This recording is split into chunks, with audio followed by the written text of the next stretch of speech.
Morning students. Okay, మరి next class లోకి మనం వెళ్ళిపోయే ముందు ఇంతవరకు ఎవరైతే ఈ ఛానల్ ని సబ్స్క్రైబ్ చేయలేదో వాళ్ళు ఒకసారి సబ్స్క్రైబ్ చేసుకోండి. అలాగే మీ ఫ్రెండ్స్ కి ఇది ఉపయోగపడుతుంది అనుకుంటే దాన్ని ఒకసారి షేర్ చేయడానికి ట్రై చేయండి. Let's go today topic, sporophytic phase in Funaria. It is very very important question in public examination pattern of degree first year. Sporophytic phase in Funaria. ఫ్యూనేరియాలో సిద్ధ బీజద దశ గురించి వివరించండి అని అంటాడు. So already you know plant body of bryophyta can be distinguished into the two phases, gametophytic phase and sporophytic phase. Bryophyta యొక్క దేహాన్ని మనం రెండు రకాలుగా చెప్పుకున్నాము, సంయోగ బీజ దశ మరియు సిద్ధ బీజ దశ అని చెప్పుకున్నాం. దాన్ని మనం haploid phase and diploid phase అనుకుంటున్నాం. Sporophytic phase, it is a one type of the phase in the bryophytic plant body and it is also called as diploid phase. దీన్ని మనం ఏమన్నామండి, ద్వయస్థితిక దశ. ఏ దశ అంటే ద్వయస్థితిక దశ. సో ఇది sporophytic phase is produced from the mitotic division of the zygote. సంయుక్త బీజములో నుంచి సమవిభజనల ఫలితంగా ఈ సిద్ధ బీజ దశ అనేటటువంటిది ఏర్పడుతుంది. And the sporophyte is completely or partially depending on the gametophyte.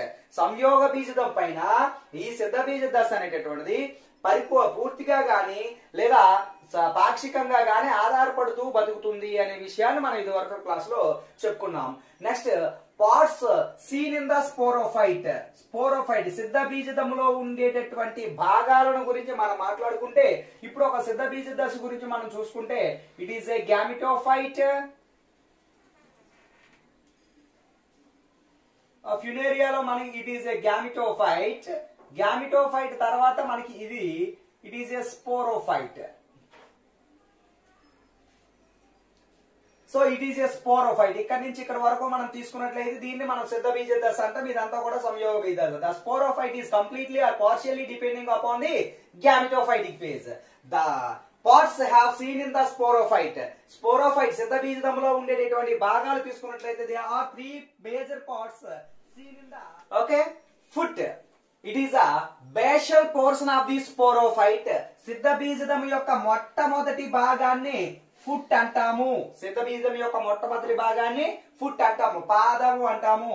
Generally it is a cone shaped, శంఖు ఆకారంలో ఉంటుంది. It is a cone shaped, cone shaped శంఖు ఆకారంలో ఉంటుంది. And it is embedded into the sporophyte, gametophyte. ఇది సంయోగ బీజం లోపలికి చొచ్చుకొని పోయి ఉంటుంది. And the foot is useful for the transport of the food material from the gametophyte to sporophyte. సంయోగ బీజ దశ సంయోగ బీజం నుంచి ఆహార పదార్థాలను సిద్ధ బీజానికి సరఫరా చేయడంలో ఉపయోగపడేటటువంటి భాగమే పాదము. నెక్స్ట్ సెకండ్ పోర్షన్ ఏంటండి, సీటా, కాడ. సీటా, కాడ. It is A connecting link between the foot and capsule. పాదము మరియు గుళికకు మధ్య భాగంలో ఉండేటటువంటి పొడవైన స్టాక్, ఇదే స్టాక్. పొడవైనటువంటి స్టాక్ వంటి నిర్మాణం మనం ఏమంటామంటే కాడ అంటాం. So generally seta have internal structure of the seta have exhibited the three parts. కాడ యొక్క అంత నిర్మాణంలో మూడు భాగాలు కనిపిస్తాయి మనకి. బాహ్య చర్మము, వల్కలము, కేంద్ర స్తూపము అనేటటువంటి భాగాలను మనం చూడవచ్చు. సో ఇంటర్నల్ స్ట్రక్చర్ మనకు అవసరం లేదు కాబట్టి దాన్ని పెద్దగా డిస్కస్ చేయటం లేదు. So seta is connecting link between the foot and capsule and seta is useful for the transport of the food material from the foot to capsule. పాదము అబ్జర్వ్ చేసుకున్నటువంటి ఆహార పదార్థాలను గుళికకు అందించడం కోసం సీట అనేటటువంటిది ఉపయోగపడుతూ ఉంటుంది. It is A stock like structure connecting link between the foot and capsule. Next capsule గురించి మాట్లాడుకుంటే, it is a major portion of the sporophyte. సిద్ధ బీజములో అతి ముఖ్యమైనటువంటి భాగము. And it is a fertile portion of the sporophyte.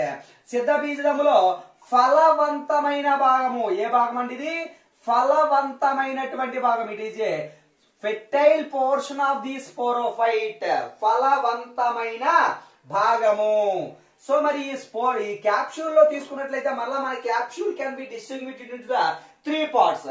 Capsule లో కూడా మనకి మూడు భాగాలు కనిపిస్తాయి. ఎలా అంటే ఫస్ట్ ఆర్డర్ వైజ్ గా మాట్లాడుకుంటే అపోఫైసిస్, థీకా, లిడ్. ఇది మూడు, ఇదండి order. Apophysis, theca and lid. Apophysis English లో, తెలుగులో ఎపోఫైసిస్.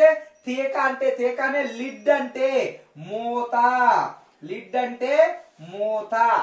సో ఇది ఆర్డర్ అండి యాక్చువల్ గా, కానీ మధ్య లోపల లిడ్ అనేది రాశాను ఎందుకంటే ఇక్కడ మీకు ఎక్స్ప్లెనేషన్ కు కొంచెం కన్వీనియంట్ గా ఉంటుందని. అపోఫైసిస్ ఫస్ట్ మేము మనం మాట్లాడుకుంది ఏంటంటే apophysis. It is a capsule of the sporophyte. Sporophyte లో ఉండేటటువంటి గుళిక మనకి ఈ రకంగా కనిపిస్తుంది. దీనిలో మనకి మూడు భాగాలు తీసుకున్నట్లయితే apophysis it is a basal portion of the capsule, గుళిక యొక్క ఆధార భాగాన్ని, and it is apical portion of the seta, కాడ యొక్క ఉపరితల భాగాన్ని, and it is apophysis is connecting link between the theca and seta అని చెప్పుకుంటాం. అంటే కాడ యొక్క టిప్ భాగాన్ని మనం అపోఫైసిస్ అనొచ్చు, లేదా క్యాప్సూల్ యొక్క ఆధార భాగాన్ని కూడా మనం అపోఫైసిస్ అనొచ్చు. సో చూడండి ఇక్కడ ఈ రకంగా సోలెంట్ పోర్షన్ ఉండేటటువంటి ఈ ప్రాంతాన్ని మనం అపోఫైసిస్, ఇక్కడ తెలుగులో రాస్తున్నాను, అపోఫైసిస్ అంటారు. Apophysis. So this apophysis is useful for the transport of the food material from the seta to remaining portion of the capsule. కాడ నుంచి కాడ తీసుకున్నటువంటి ఆహార పదార్థాలను మిగతా గుళిక భాగానికి అందించడంలో అపోఫైసిస్ అనేటటువంటిది ఉపయోగపడుతుంది. సో దీనిలో మనం తీసుకున్నట్లయితే యాజ్ యూజువల్ గా సీటాలో ఉండే భాగాలే మనకు కనిపిస్తాయి. ఔటర్ ఎపిడెర్మిస్, ఔటర్ ఎపిడెర్మిస్ బాహ్య చర్మము. ఔటర్ ఎపిడెర్మిస్ చూడండి, ఔటర్ ఎపిడెర్మిస్ బాహ్య చర్మము. సెంటర్ కార్టెక్స్ వల్కలము. సో ఇది వల్కలము, వల్కలము. సెంటర్ కార్టెక్స్ వల్కలము. ఇన్నర్ సైడ్ కాలుమెల్లా స్తంభిక, కాలుమెల్లా స్తంభిక. సో ఎన్ని భాగాలు మనం చూస్తున్నామండి? సేమ్ సీటాలోను మరియు అపిఫైసిస్ లో రెండిట్లో కూడా 3 పార్ట్స్ చూస్తాం. ఎపిడెర్మిస్ బాహ్య చర్మము, కార్టెక్స్ వల్కలము, కాలుమెల్ల స్తంభిక. సో ఎపిడెర్మిస్ మనం తీసుకున్నట్లయితే it is a multicellular and unilayered membrane. బహుకణితముగా ఏకశ్రేణియుతంగా ఉండేటటువంటి పొరను మనం బాహ్య చర్మము అంటాము. ఈ బాహ్య చర్మము అనేటటువంటిది సాధారణంగా ఎందుకు ఉపయోగపడుతుంది? It is useful for the protection of the internal organs. అంతర్గత భాగాలకు రక్షణ కల్పించడం కోసం ఉపయోగపడుతుంది. And these epidermis contains stomata, stomata పత్రరంధ్రాలను కలిగి ఉంటుంది. బాహ్య చర్మంలో ఏముంటాయండి? పత్రరంధ్రాలు, స్టొమేటా ఉంటాయి. And this stomata is useful for the exchange of the gases. వాయు వినిమయానికి సహాయపడుతూ ఉంటాయి, వాయు వినిమయానికి సహాయపడుతుంటాయి. నెక్స్ట్ బాహ్య చర్మానికి లోపల భాగంలో internal side of the epidermis cortex is there, వల్కల భాగము అనేటటువంటిది ఉంటుంది. And it is made up of sponge parenchymatous tissue, spongy మృదు కణజాలంతో నిర్మితమవుతుంది. And the sponge parenchymatous tissue is presenting in chloroplast. That's why it is useful for the synthesis of the food material. So ఈ వల్కలంలో మనకు స్పంజి మృదు కణజాలము అనేటటువంటి ప్రాంతంతో నిర్మితమైనటువంటి వల్కలం ఉంటుంది. ఈ వల్కలంలో మనకి అహిత్రేణులు అనేవి ఉండడం వలన ఆహార పదార్థాలను తయారు చేయడం కోసం వల్కలము ఉపయోగపడుతుంది. And centre portion of the apophysis is called columella, స్తంభిక. పొడవుగా ఉండేటటువంటి కణాల ప్రాంతాన్ని కాలుమెల్లా అంటాము. And these columella is useful for the transport of the water and minerals. నీరును మరియు పోషక పదార్థాలు, ఖనిజ లవణాలు సరఫరాకు ఈ స్తంభిక అనేటటువంటిది ఉపయోగపడుతుంది. సో ఆ రకంగా basal portion of the capsule is called apophysis. And it is a sterile portion. ఇది ఎలాంటిదంటే ఇది వ్యంగ్యమైన భాగము. ఇందులో ఫలవంతమైనటువంటి ఎలాంటి భాగాలు కూడా మనకి లేవు. It is a sterile portion. Next second one theca. Second one ఏంటండి? Theca. So it is a major portion of the capsule and center portion of the capsule and fertile portion of the capsule. So capsule గుళికలో ఉండేటటువంటి అతి ముఖ్యమైన భాగము, గుళికలో ఉండే మధ్యస్థ భాగము, గుళికలో ఉండే ఫలవంతమైన భాగము. గుళికలో ఉండే ఫలవంతమైనటువంటి భాగాన్ని మనం ఏమంటారంటే థీకా అంటాము. So it is A theca. So it is A theca. ఇక్కడ నుంచి స్టార్ట్ చేసుకొని ఇక్కడ వరకు ఉంటే దీన్ని మనం ఏమంటారండి? థీకా అంటారు. Theca. So it is a major portion fertile portion of the capsule. గుళికలో మనకి ఉపయుక్తంగా ఫలవంతమైనటువంటి భాగాన్ని మనం థీక అంటాము. థీకాలో ఫ్రమ్ ఇన్నర్ టు అవుటర్ లోపలి నుంచి వెలుపలి వైపుకు భాగాలను మనం వరుసగా మనం చూసుకున్నట్లయితే లోపల నుంచి వెలుపలి వైపుకు columella, inner spore sac, archesporium region, outer spore sac, air spaces, spongy layers, sub epidermis and epidermis అనేటటువంటి భాగాలు కనిపిస్తుంటాయి. చూడండి, లోపల నుంచి వెలుపకు మనకి ఈ థీకాలో ఉండే భాగాలు తీసుకున్నట్లయితే సెంటర్లీ లొకేటెడ్ కాలుమెల్ల, ఈ చూడండి మధ్య భాగంలో ఉండేటటువంటి ఈ ప్రాంతాన్ని కాలుమెల్ల, ఇంగ్లీష్ లో కాలుమెల్ల అంటే తెలుగులో స్తంభిక అంటాము. ఇట్ ఈజ్ ఏ కాలుమెల్ల, స్తంభిక. And this columella is directly linked to the columella of the apophysis. Apophysis లో కూడా columella ఉంది కదండి స్తంభిక. ఈ స్తంభికతో డైరెక్ట్ గా కనెక్ట్ అయి ఉంటుంది. And it is useful for the absorption or the transport of the food material, and it is also useful for the dehiscency of the theca. అంటే capsule గుళిక అనేటటువంటిది వితరణము విస్ఫోటనం చెందడంలో ఈ కాలుమెల్ల అనేటటువంటిది ఉపయోగపడడం జరుగుతుంది. ఇక దీని కాలుమెల్ల తరువాత ఉండేటటువంటి ఈ ప్రాంతం ఉంది కదండి, కాలుమెల్ల తరువాత ఉండేటటువంటి ఈ ప్రాంతాన్ని అంతర సిద్ధ బీజ స్థరము అంటారు. ఇన్నర్ స్పోర్ సాక్, అంతర సిద్ధ బీజ స్థరము, ఇన్నర్ స్పోర్ సాక్, అంతర సిద్ధ బీజ స్థరము, ఇన్నర్ స్పోర్ సాక్. ఇక్కడ చూసుకున్న inner spore sac it is a also multicellular and unilayered membrane. ఇది కూడా బహుకణయుతంగా ఏకశ్రేణియుతంగా ఉండేటటువంటి పొర. ఇక దాని లోపలి భాగంలో ఉండేటటువంటి ప్రాంతాన్ని ఆర్చిస్పోరియల్ ప్రాంతము. It is a fertile portion of the theca. చూడండి, థీకాల అన్ని భాగాలు కూడా వ్యంజ్యమైనవే, కానీ ఒకే ఒక ఈ మధ్య భాగంలో ఉండే ఈ ప్రాంతం మాత్రమే ఫలవంతమైనది. సో దీన్ని మనం ఏమంటారంటే ఆర్చిస్పోరియం రీజియన్ అంటారు. ఆర్చిస్పోరియల్ ప్రాంతము, ఆర్చి లేదా ఆర్కిస్పోరాంజియం లేదా ఆర్కిస్పోరియల్ ప్రాంతము అంటారు. సో ఇది ఫలవంతమైనటువంటి భాగము. And these archesporial region contains archisporial mother cell, and these archisporial mother cell or spore mother cells are meiotically divides and produce the haploid spores. ఏంటమ్మా, ఇక్కడ మనం తీసుకున్నట్లయితే సిద్ధబీజ మాతృకణాలు ఉండి ఈ సిద్ధబీజ మాతృకణాల లోపల క్షయీకరణ విభజన జరిగి ఏక స్థితిగా సిద్ధబీజాలు అనేటటువంటివి ఏర్పడతాయి. కాబట్టి it is a fertile portion అని చెప్పుకుంటాం. మొత్తం థీకాలన్నింటిలో కూడా అతి ఫలవంతంగా ఉండేటటువంటి భాగమే ఈ మధ్యలో ఉండేటటువంటి భాగము. దీన్ని ఆర్చిస్పోరియం రీజియన్ అని చెప్పుకుంటాం. ఇక దాని తరువాత వెలుపల వైపు ఉండేటటువంటి ఈ ప్రాంతాన్ని మనం ఏమంటారండి ఔటర్ స్పోర్ సాక్. ఇది అంతర సిద్ధ బీజ స్థరము, దాని వెలుపల వైపు ఉంటుంది కాబట్టి ఇది బాహ్య సిద్ధ బీజ స్థరము. బాహ్య సిద్ధ బీజ స్థరము, ఔటర్ స్పోర్ సాక్. చూడండి, ఇన్నర్ స్పోర్ సాక్ తీసుకున్నట్లయితే ఏకకణయుతం బహుకణయుతంగా ఏకశ్రేణియుతంగా ఉంది ఈ లేయర్. కానీ ఔటర్ స్పోర్ సాక్ బాహ్య సిద్ధ బీజ స్థరము తీసుకున్నట్లయితే బహుకణయుతంగా బహుశ్రేణియుతంగా. చూడండి, 3 లేయర్స్ తో నిర్మితమై ఉంది. 2 to 3 లేయర్ రీజియన్. బాహ్య సిద్ధ బీజ స్థరం అనేటటువంటిది 2 నుంచి 3 పొరలు కలిగి ఉంటుంది. అంతర సిద్ధ బీజ స్థరం అనేటటువంటిది ఒకే ఒక పొరతో నిర్మితమై ఉంటుంది. మరి ఈ ఔటర్ స్పోర్ సాక్ వెలుపలి భాగంలో ఉండేటటువంటి ప్రాంతాన్ని ఏమంటారంటే ఎయిర్ స్పేస్, వాయు ప్రదేశము అంటారు. వాయు ప్రదేశము, ఎయిర్ స్పేస్, వాయు ప్రదేశం. చూడండి, ఇది వాయు ప్రదేశము. సో చూడండి, ఇది గాలితో నిర్మితం అవుతుంది కాబట్టి యాజ్ యూజువల్ గా మనం చెప్పింది ఎయిర్ స్పేస్. ఎయిర్ అండ్ ఖైమా, వాయుపూరితమైనటువంటి మృదు కణజాలంతో నిర్మితం అవుతుంది. చూడండి, ఎయిర్ స్పేసెస్ లో మధ్య భాగంలో ఆబ్లిక్ సెప్టాస్ లాంటి ఫిలమెంట్స్ ఉన్నాయి. సో చిన్నగా ఉండేటటువంటి ఫిలమెంట్స్, తంతువులు అనేవి ఉంటాయి. ఈ తంతువులను ఏమంటారంటే ట్రాబిక్యులేస్ అంటారు. Trabeculase are the connecting link between the outer spore sac and spongy layer. Outer spore sac and spongy layer. చూడండి, ట్రాబిక్యులేస్ అనేటటువంటివి బాహ్య సిద్ధ బీజ స్థలమును మరియు వెలుపల భాగంలో ఉండేటటువంటి స్పాంజీ లేయర్ ను కలుపుతూ ఉన్నటువంటి ప్రాంతాలు.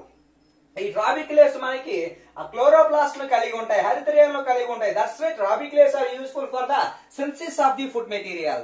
ట్రాబిక్యులేలు కూడా ఆహార పదార్థాలు తయారు చేయడం కోసం ఉపయోగపడుతుంటాయి. ఇక ఈ ట్రాబిక్యులే తర్వాత వెలుపల వైపు ఉండేటటువంటి ఈ మూడు పొరలను కలిపి ఏమంటారంటే లేయర్ అంటారు. అంటే కుడ్యము, వాల్, ఏం లేదు వాల్ లేయర్స్ అంటారండి. ఈ మూడింటిని కలిపి వాల్ లేయర్స్ అంటారు. ఏది? Theca wall layers, theca wall layers. దీనిలో కూడా మనకి 3 పోర్షన్స్ గా సబ్ డివైడ్ చేసుకుంటూ స్పాంజీ లేయర్, స్పాంజీ లేయర్ పేర్లోనే ఉంది. స్పంజి మృదు కణజాలము, స్పాంజీ లేయర్, ఇదంతా కూడా స్పాంజీ లేయర్ అండి. సో ఇదంతా కూడా స్పాంజీ లేయర్ రాసాం కదండి, ఇది spongy layer. And the spongy layer is useful for the synthesis of the food material.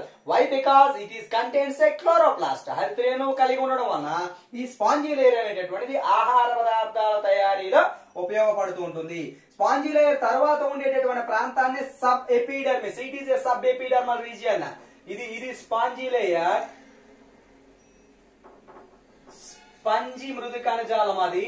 దాని తర్వాత ఉండేటటువంటిది సబ్ ఎపిడర్మల్, అంటే ఉపబాహ్య చర్మము, ఉపబాహ్య చర్మము అంటారు దీన్ని, ఉపబాహ్య చర్మము. సో ఉపబాహ్య చర్మం తర్వాత ఉండేటటువంటి అన్నిటికన్నా వెలుపల వైపు ఉండేటటువంటి ప్రాంతాన్ని ఏమంటారండి? ఎపిడర్మిస్. చూడండి, ఎపిడర్మిస్, బాహ్య చర్మము.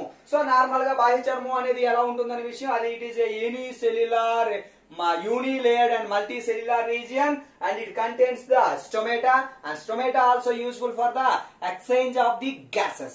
అంటే వాయు వినిమయానికి ఎపిడర్మిస్ లో ఉండేటటువంటి పత్రంధ్రాలు సహాయపడుతుంటాయి. సో కాబట్టి theca is the major portion of the capsule and it is a fertile portion of the capsule. It is A complex portion of the capsule. అంటే గుళికలో సంక్లిష్టమైనటువంటి భాగము తీక, గుళికలో ఫలవంతమైనటువంటి భాగము తీక, గుళికలో ముఖ్యమైనటువంటి భాగము తీక, సిద్ధ బీజాలు తయారయ్యేటటువంటి భాగము తీకాలోనే తయారవుతాయి. సో కాబట్టి ఈ తీకా గురించి మనం చాలా క్లియర్ గా చూసుకోవచ్చు. మళ్ళీ 5 మార్క్స్ క్వశ్చన్స్ కూడా తీక అనడానికి అవకాశం ఉంది. తీక లాస్ట్ వన్, పై భాగంలో apical portion of the capsule is called lid, is called lid. అంటే తీకా యొక్క ఉపరితల ప్రాంతాన్ని లేదా పై భాగాన్ని మూత అంటారు, లిడ్, మూత. ఈ చూడండి, ఇక్కడ నుంచి ఈ పై భాగంలో ఉండేటటువంటి ఈ మొత్తం ప్రాంతాన్ని మనం మూత అంటాము, మూత, లిడ్, మూత, లిడ్ అంటాం. సో మరి దీనిలో కూడా మళ్ళా మనకి చాలా భాగాలు కనిపిస్తుంటాయి. ఫస్ట్ వన్ ఏంటంటే ఓపరిక్యులం. ఓపరిక్యులం ఏమిటి? ఓపరిక్యులం అంటే మూత యొక్క పై భాగం మొత్తాన్ని కలుపుకొని మనం ఏమంటారంటే ఓపరిక్యులం అంటారు. చూడండి, ఇదంతా కూడా, సో ఇది అంతా కూడా ఓపరిక్యులం. ఈ ఓపరిక్యులం లో మధ్య భాగంలో బోల్డ్ లేయర్స్ ఉంటాయి, multi cellular and multi layer region. And these operculum is connected with the theca with ring shaped cells. అంటే ఉంగరపు ఆకారములో కణాలతో ఈ ఓపరిక్యులం అనేటటువంటిది తీకా మూత భాగాన్ని కలిపి ఉంటాయి. సో ఈ ఉంగరపు ఆకారపు ప్రాంతాన్ని యాన్యులస్ అంటారు, యాన్యులస్. ఇది ఓపరిక్యులం, ఇది ఓపరిక్యులం. ఈ ఓపరిక్యులముని మరియు తీకా యొక్క ఉపరితల ప్రాంతాన్ని కలిపే ప్రాంతాన్ని ఏమంటారండి? యాన్యులస్ అంటారు. యాన్యులస్ లో ఉండే కణాలు ఏ ఆకారంలో ఉంటాయి? ఉంగరము ఆకారము. ఏ ఆకారం అండి? ఉంగరము ఆకారము. సో ఈ ఉంగరం ఆకారంలో ఎన్ని కణాలు ఉంటాయండి? 4 to 5 సెల్స్ అనేటటువంటివి ఉంటాయి, 4 to 5 సెల్స్ అనేవి ఉంటాయి. అది దాన్ని మనం యాన్యులస్ రీజియన్ అంటాము. ఇక ఓపరిక్యులం యొక్క లోపలి భాగంలో, ఓపరిక్యులం యొక్క లోపలి భాగంలో పెరిస్టోమియల్ టీత్స్ ఉంటాయి. పెరిస్టోమియల్ టీత్స్ అంటే పరిముఖ దంతాలు అంటారండి. మనకి ఎలాగైతే పళ్ళు ఉంటాయో అలాగే మనకి ఫినేరి యొక్క గుళిక కూడా పళ్ళు ఉంటాయి, పరిముఖ దంతాలు, పెరిస్టోమియల్ టీత్స్ అంటారు. సో సాధారణంగా పెరిస్టోమియల్ టీత్స్ అనేటటువంటి 2 లేయర్స్ గా ఉంటాయి. ఔటర్ లేయర్ అనేది ఒకటి, అంటే ఔటర్ ఓరల్ లో కొన్ని పెరిస్టోమియల్ టీత్స్ ఉంటాయి, ఇన్నర్ ఓరల్ లో కొన్ని పెరిస్టోమియల్ టీత్స్ ఉంటాయి. Each oral contains 16 peristomial teeths. ఒక వలయములో ఎన్ని పరిముఖ దంతాలు ఉంటాయంటే 16 పరిముఖ దంతాలు ఉంటాయి. అలాగే 2 వలయాల్లో కలిపి 16 + 16 పరిముఖ దంతాలు అనేటటువంటివి ఉంటాయి. And these peristomial teeths are useful for the dehiscence of the spores. సిద్ధ బీజాలు బయటకు విడుదలలో ఉపయోగపడుతుంటాయి. రెండు వలయాల్లో ఉన్నామండి. వెలుపలి వైపు ఉండేటటువంటి పరిముఖ దంతాలను ఎగ్జోస్టోమ్, తెలుగులో ఇంగ్లీష్ లో ఒకటే ఎగ్జోస్టోమ్ అంటారు. లోపల వైపు ఉండేటటువంటి పరిముఖ దంతాలను ఎండోస్టోమ్ అంటారు. ఎగ్జోస్టోమ్ అంటే వెలుపల వైపు ఉండే 16 పరిముఖ దంతాలను ఎగ్జోస్టోమ్ అంటారు.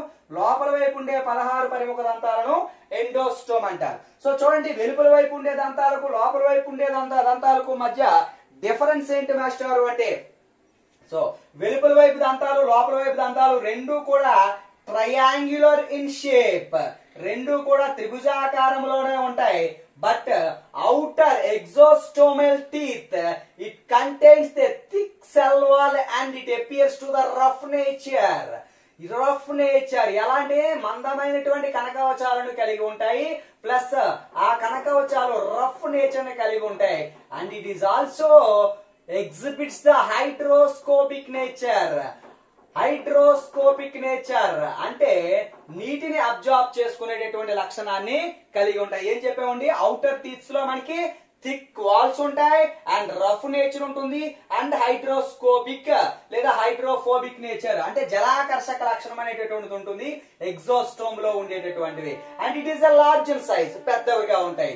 దాని లోపలి భాగంలో ఉండేటటువంటి రెండో వరుసలో ఉండేటటువంటి టీత్స్ ఏమంటారండి, ఎండోస్టోమ్ అంటారు. ఎండోస్టోమ్ లో కూడా 16 టీత్స్ ఉంటాయి. And these endostomal teeth contains thin cell wall and appears to the smooth nature and do not appears to the hydroscopic nature. ఇవి జలాకర్షక లక్షణాన్ని కలిగి ఉండవు. చూడండి, ఎండోస్టోమ్ లో ఉండేటటువంటి దంతాలు చిన్నవిగా ఉంటాయి, పలుచని కనకవచాలతో స్మూత్ గా ఉంటాయి. ఎగ్జోస్టోమ్ లో ఉండేటటువంటి దంతాలు పెద్దవిగా ఉంటాయి, గట్టి కనకవచాలతో రఫ్ నేచర్ ని కలిగి ఉంటాయి. వెలుపలి కనకవచంలో ఉండే ఎగ్జోస్టోమ్ లో ఉండేటటువంటి దంతాలు హైడ్రోస్కోపిక్ లేదా హైడ్రోఫోబిక్ నేచర్ ను జలాకర్షక లక్షణాన్ని కలిగి ఉంటాయి. లోపల వైపు ఉండేటటువంటి దంతాలకు జలాకర్షక లక్షణం ఉండదు. ఇప్పుడు and these peristomial teeth are useful for the dehiscency of these spores. సిద్ధ బీజాలను బయటికి విడుదల చేయడంలో సహాయపడతాయి. చూడండి, ఆ టీత్స్ ఎలా అరేంజ్ చేయాలంటే, ఇవి లోపలి వరుసలో ఉండే పరిముఖ దంతాలు 16 అని భావిస్తే దాన్ని ఆవరిస్తూ వెలుపల వరుసలో ఉండేటటువంటి పరిముఖ దంతాలు ఈ రకంగా ఉంటాయి. సో ఈ రకంగా లోపల వరుస వెలుపల వరుస అనేటటువంటి దంతాలు రెండు వలయాల్లో అమరుంటాయి, 32 దంతాలు. ఇప్పుడు ఎప్పుడైతే ఈ లోపలి భాగంలో ఉండేటటువంటి స్పోర్స్ అనేటటువంటివి due to the maturation of the spores సిద్ధ బీజాలు అనేటటువంటి ఫలవంతకు వచ్చేసాయో, ఈ ఓపరిక్యులం అనేటటువంటి యాన్యులస్ రీజన్ వద్ద పగిలిపోయి బయటికి వెళ్ళిపోతుంది. ఎలా వెళ్ళిపోతుంది మాస్టారు అంటే, కాలుమెల్లా ఉంది కదా స్తంభిక, ఈ స్తంభిక నీటిని ఎక్కువగా తీసుకోవడం వలన ఉబ్బి దీని మీద ప్రెజర్ ఏర్పడుతుంది. ఎప్పుడైతే ప్రెజర్ ఏర్పడిందో యాన్యులస్ ప్రాంతం వద్ద ఓపరిక్యులం అనేటటువంటిది బయటికి వెళ్ళిపోతుంది, ఆ మూత అంతా కూడా బయటికి ఊడిపోతుంది. అప్పుడు the peristomial teeths will be exhibited to the atmosphere అంటే పరిముఖ దంతాలు అనేటటువంటి వాతావరణంలోనికి అట్మాస్ఫియర్ కి ఎపియర్ అయిపోయి ఉంటాయి.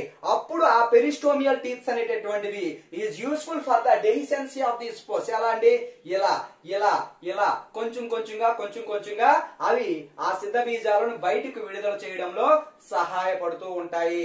సో ఈ రకంగా మనకి స్పోరోఫైటిక్ ఫేజ్ ఇన్ ద ఫ్యునేరియా అని అడగొచ్చు, లేదా క్యాప్సూల్ ఆఫ్ ది ఫ్యునేరియా, ఫ్యునేరియాలో గుళిక గురించి వివరించండి అని అడగొచ్చు. Very very very important question. కొంచెం లెంగ్త్ అయినా గానీ 1-2-3 సార్లు మీరు దీన్ని చూసినట్లయితే కొంచెం ఈజీగా అర్థమవుతుంది. Okay students, bye, thank you.